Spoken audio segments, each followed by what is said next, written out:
મકાન લેતી વખતે કઈ કઈ વસ્તુ ધ્યાનમાં રાખવી જોઈએ? ઇન્ડિયામાં 87% એવા લોકો છે જેમના પાસે પોતાનું મકાન છે, અને આપણે ગુજરાતની વાત કરીએ તો 84% એવા લોકો છે જેમના પાસે પોતાનું મકાન છે.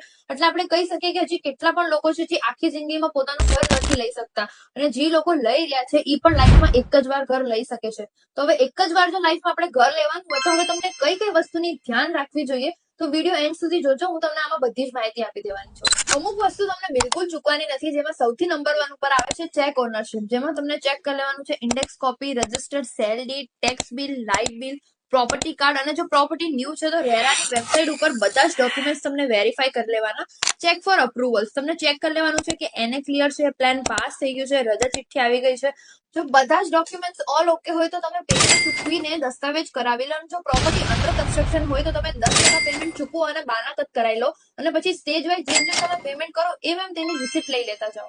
અને હા, જો તમને હજી પણ ડોક્યુમેન્ટ ચેક કરવામાં ના ખબર પડતી હોય તો તમે બેંકમાંથી લોન લઈ લો. ના જરૂર હોય તો પણ તમે એક નોમિનલ લોન લઈ લો, જેનાથી શું છે કે બેંક તમારા બધા જ ડોક્યુમેન્ટ વેરીફાઈ કરી લેશે, અને થોડા ટાઈમ પછી તમે બેંકને લોન પે કરી દો. અને તમને હજી પણ કોઈ ડાઉટ કે ક્વેરી હોય તો અમને કોન્ટેક્ટ કરજો. અમે તમને ફ્રીમાં ગાઈડન્સ આપશું અને ફ્રીમાં તમારી હેલ્પ કરીશું. અને તમારા મિત્રો જે ઘર લઈ રહ્યા હોય કે લઈ લીધું હોય એમને આ વિડીયો જરૂરથી શેર કરજો.